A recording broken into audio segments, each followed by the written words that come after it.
What is going on, everybody? Welcome to the latest episode of the Legislative Director, talking about legislative things. Here she is, Legislative Director Amber Marr. With her, as always, not the Legislative Director, Jason Thompson. Amber, look, it's a big day today. One thing, it's the we're recording this on Thursday. They're not in session tomorrow, so that's a big day. As we get into as we're entering the last week of session. Yes. But there's other big things happening, and that's what we're going to dive into right now with thing number one. House Bill 1116, virtual currency kiosks. We got big news, huge news, gigantic news. You're going to make me cough. Yes, we do. Gargantuan news. Oh, yes. We're gonna keep doing it. Okay. So we have been talking about the virtual currency kiosks bill all sessions. Since episode one of this season, forever, probably even before. Yes. Look. Okay. So yes. here's what's new. What's new?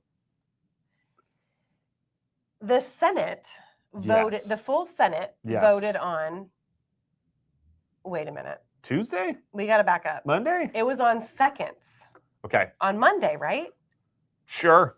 Was it? I'm gonna look it up. You talk about this. I'm gonna look this thing up. He's gonna look up the days because I don't think we talked about this last week. So it was up on seconds where everybody in the Senate can file an amendment. There was an amendment filed. It was filed by Senator Hunley. What the amendment did was it actually stripped the bill, changed it into a study committee to look at the revenue that these kiosks bring to the state of Indiana. And it really concerned me that is what that amendment said, because there was a quote in the Indiana Capitol Chronicle from CoinFlip that this was last week, that talked about the revenue that their kiosks bring to the state of Indiana. So while Senator Hunley did not call her amendment, so it essentially passed off of second reading, nothing was changed. It stayed in its current form, which is an all-out ban on the virtual currency kiosks. So what happened, though, after that is that we just wanted to make sure that folks had information around that revenue data. Yep. So we kind of immediately went into action, started talking to people, making sure that really wasn't something that was going to cause folks to vote differently because of maybe that quote. Anyway, fast forward to Tuesday, I believe. So, seconds happened on Monday. Help me here. It happened on Monday. Yes. And it was Monday. It was Monday. Yeah, okay. All right. So then on Tuesday, that would make it, then it moved, it was on thirds. On Tuesday. Okay. It was on third reading on Tuesday. And we did all the background on Monday after we kind of thought there might be some confusion. So we are ready for the vote. It went up for a full vote on Tuesday, and the vote was? 45-0. 45-0. On Tuesday. Passed out of the Senate floor, went back to the House, which is where Representative McNamara had the option to concur or dissent on the changes. She filed her concurrence on Wednesday. Yes. And then today, because if you remember, on either side, whatever bill goes back to the original chamber, if they concur, the whole body has to then vote on the concurrence. So she filed her concurrence yesterday on House Bill 1116. Today, the whole House body voted on that concurrence. And we're going to put some, for those of you watching, there it is. So final vote. Yes. 93-1. Look, math is hard. And I'm not great with numbers, but that's a lot to a little. Yes, we managed to almost have a unanimous vote in the House as well, but we did it. It's okay. So this means this is now moving to the governor for his hopefully for him signing it. Oh, and if you're watching, that we are putting up a picture of Representative McNamara presenting the concurrence, talking about House Bill 1116, why it's so important, and how the changes happened in the Senate. Yeah, and what was a good thing, not to jump around here, but look, we're excited. But back on Monday, when it was in the Senate, the Senate Minority Leader gave you a little shout out from the floor, talking about when she was talking to you on the phone about some of these things. Yes, she did. And I completely thank you for bringing that up. She had some of this occur within her family. Yes. She said that she had a personal story. While this bill will not prevent or help them now, it will, as she said, prevent future issues like this with Yes. with other families in the state. So Yes. so this is a big deal, Mhm. and it's now moving forward. Double-checking something, sorry. We're gonna see what happens. It's got a few stops along the way. You know, the president pro tem's got to sign it, and the speaker of the house has got to sign it before it actually lands on the governor's desk. But here soon. Oh, hopefully- and you know what? What? I think I had a picture of Senator Baldwin that I didn't share. Anyway, Okay. I wanted to do 2 shout outs, possibly 3, but the minority leader, Yep. Senator Yoder, thank you for your comments on the floor and for your support, because we understand that you've had a personal story. Thank you to Senator Baldwin, who got up also on the Senate floor on Tuesday when he presented the bill, talked about why this is so important and your support through everything. And then going to Representative McNamara, who has been our author and our advocate the entire time and working diligently through these last months of session to get us where we are today. So, yes, thank you to those folks especially. And, of course, Detective Van Cleve. Shout out to Detective Van Cleve down at Evansville. He helped to kind of get this rolling on the local level in Evansville. Had a local ordinance the city passed. Then that kind of rolled up to this, and now here we are. Yes. And this is exciting stuff. And we want to thank all of you who've been watching and paying attention and helping out where you can. This is good stuff. It is. And we're excited. Now, we do have that one more step. One more step. We're not there yet. The governor does have to sign it. But that should happen in the next week or 2. We'll definitely keep you posted if that's happening. But great work, Amber. Up top, way to go. I'm having trouble finding words. Well, also because it was such a big day, we're kind of like, now we're like, it's time for it now. The adrenaline crash is happening. Yeah. But I could barely eat my lunch when I got back. And look, that's saying something. Yeah, it is. Not because just because I was starving and I was really excited to eat my lunch. And then I got back and I was like, you can't do it. I got to take a minute. I had no problem. JT you just, can tell. Salad, it was like here and gone. Crush that salad. Yeah, it looked good though. It was All delicious. Right, Thank you. Moving on to thing number 2. Not as exciting as what we just talked about, but House Bill 1001, Housing Matters. This is a key housing bill from the House majority, and you had testified in support. Because it's got some accessory dwelling unit language. Yep. It's over in the Senate now for a hearing in the committee Wednesday evening, and which was yesterday, I guess. It feels like days ago. It does. Okay, that's all right. And it just squeaked out after an amendment. So why don't you fill folks in about what's going on there? Maybe I'll fill them in when you silence your phone.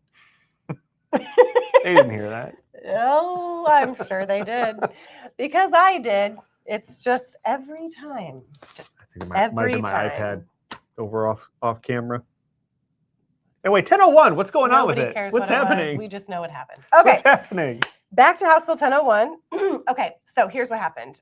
There was a lot of discussion, I think, as it moved from the House to the Senate. Representative Doug Miller, has really been working diligently on trying to find that middle ground. So has Senator Garten. Senator Garten is the Senate sponsor.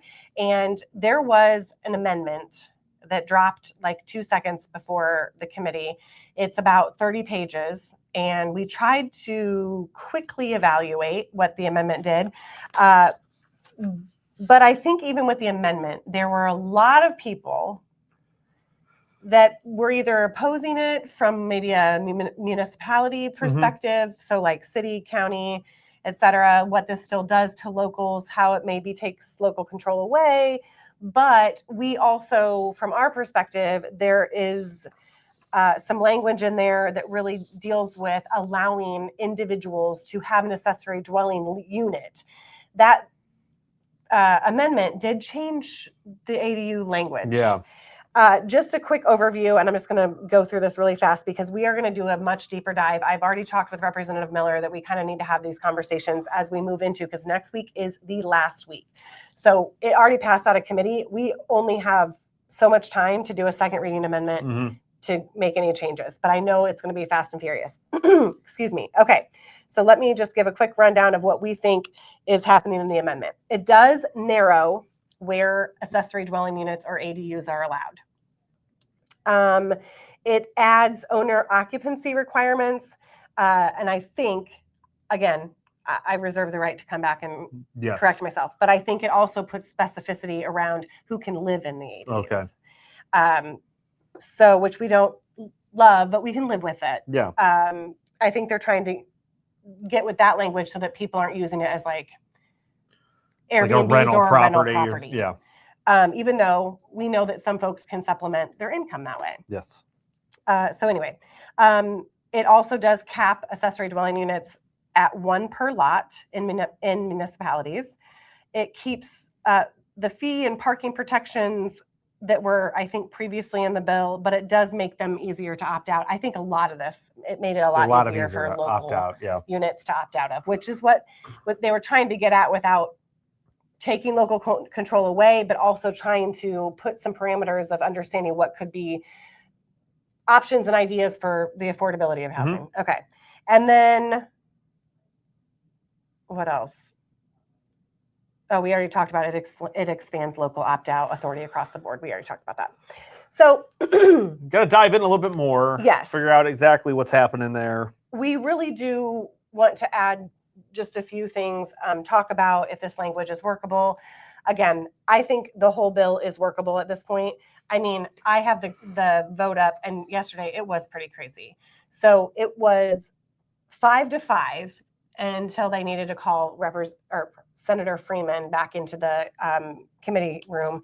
And he, although also had a lot of concerns, said that he had all his faith in Senator Garten, so he voted yes, obviously to keep it moving so the conversation could keep going. That's how we ended up with a 6-5 vote. Yeah. But it was, I mean, and the thing is I think a lot of people express the fact that this is the only bill this session that actually has anything housing in it. Yeah.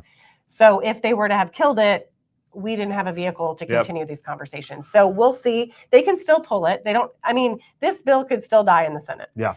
So we're just going to see how we can keep this conversation going. We do want to be a part of it and just make sure that some of this accessory dwelling unit language gets to be as good as it can be, because we're just glad that the conversation is occurring. Yeah. Well, high drama. Yeah. And stay tuned as we get into this last week to see what happens. I think I was just going to say the last thing is that this could be a significant step in the right direction of reflecting the needs of our changing population for housing. Well, here's hoping. Yeah. Okay. Now we're going to move on to thing number 3, everybody's favorite segment. It's time for Anna's Fast Fact. Anna, what is happening? Welcome back after a 1-week absence. And let me tell you, I heard about it from this one over here about. I'm glad you're back. About not it was a mutual decision. What'd you say? Sorry. It was a mutual decision. Well, not mutual. So Anna and I decided we didn't inform Amber about that, and she was a little salty. Still is a little salty. But Anna, what do you got for us today? So because of what happened with 11/16, today's fast fact is how many Bitcoin ATMs are in the state of Indiana that will be no more. So across the entire state, there were 915 cryptocurrency kiosks. Wow, that's a lot. Amazing. That is. I will say there was a high number of them in Anderson, Indiana. Interesting. Really? Okay. Well, that is well, we knew that there was a lot down in Evansville Yeah. because that's where that Mhm. local ordinance took place, but Because I think Detective Van Cleve might have said over 90. No, Yeah. I might have that wrong. or 80 or I'm getting something. Yeah. There's numbers are in math is not my thing. But shows the impact that these machines were having across the state and what's going to happen now that That's a lot. It is a lot. they may be going away. They may be going away. Okay. So you said, Anna, tell me one more time, 915. 15. Well, Well, thank you for that information. I think that puts things into perspective, and it just goes to show how grateful we are that our legislators took this topic seriously. yes. Definitely. And that, because we know, as we even said, and thank you to the Capitol Chronicle for posting this quote that I had. Yeah, that was a good quote. Because we said it's not slowing down. In fact, it's accelerating. And that goes to show, because I thought the last time I checked, there was 881. Yeah. Which does say that these are machines that are being put everywhere and continually. So, Yeah. yes. Well, Anna, thank you for that Thank little you, Anna. tidbit. Good to Welcome. see you again. Yeah. We'll clear any absences with Amber next time. Thank you. We'll see you next time. Yes. Thank you, Anna. And now we'll move to the last final thing for just a little touch base. So last Friday, we took a little ride up to our good friends at the Greater Fort Wayne Inc. Yeah. For their legislative luncheon. There it is. There's the Fort Wayne area delegation. Such a good turnout, Yeah, as always. that event keeps on getting bigger and It bigger, does. it seems. Mhm. Amber gave some opening remarks. Like there it is. Good shot there. It was the day before Valentine's Day. I believe they call it the hero shot with that what regards they to that say? stuff. I think they do. Big pictures and stuff like that. And then the hero of the story is in it. So that's why they call it the hero shot. Anyway, we'll get into it later. I'll explain it to you.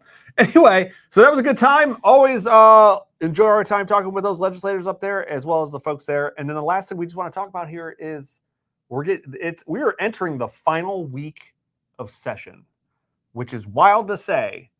And there's still a lot that can happen. And there's a lot that is still out there. A lot that's still out there. So stay tuned. Stay with us. Wait, do you want me to say the date? Yeah, let's do it. I think it's like the 27th or something. So the final day of session is supposed to be, I feel like this may not be right. Because I can't be right. Are they trying to get out of here on Tuesday? Well, we're going to not tell you the dates because I don't believe I'm that. trying to, give me 1 second. Can we just take 1 second? Yeah, let's take 1 second. In the 1 meantime, second. Yeah, go ahead. Yeah, I don't know what I got to fill this time, Well, but I will say that it's been an eventful week.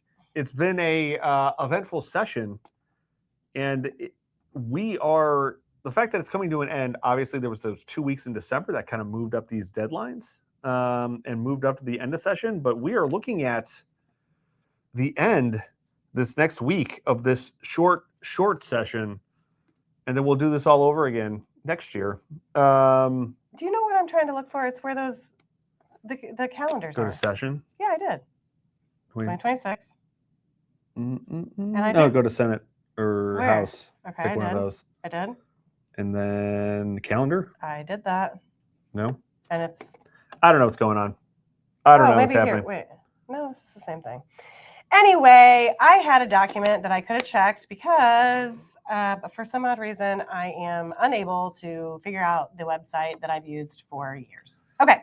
It happens. Anyway, just know next week, sorry, JT, that I took that time. It's okay. We have deadlines of second and third reading deadlines. And then obviously, if anything goes to conference committee, they're going to have like Very little time. a day or two Yeah. until those conference committees have to be signed and back to be voted on. So All just know bets are off. Fast and furious. We're in the home stretch. We're in the end game now. Yep. All right. Amber, Yep. great work. Thank you. You too. And great work to all of you out there. Stay Yep. with us as we enter the home stretch of the 2026 session of the Indiana General Assembly. And until then, we will see you at the next episode, on the next episode of the Legislative Director, talking about legislative things. Until then.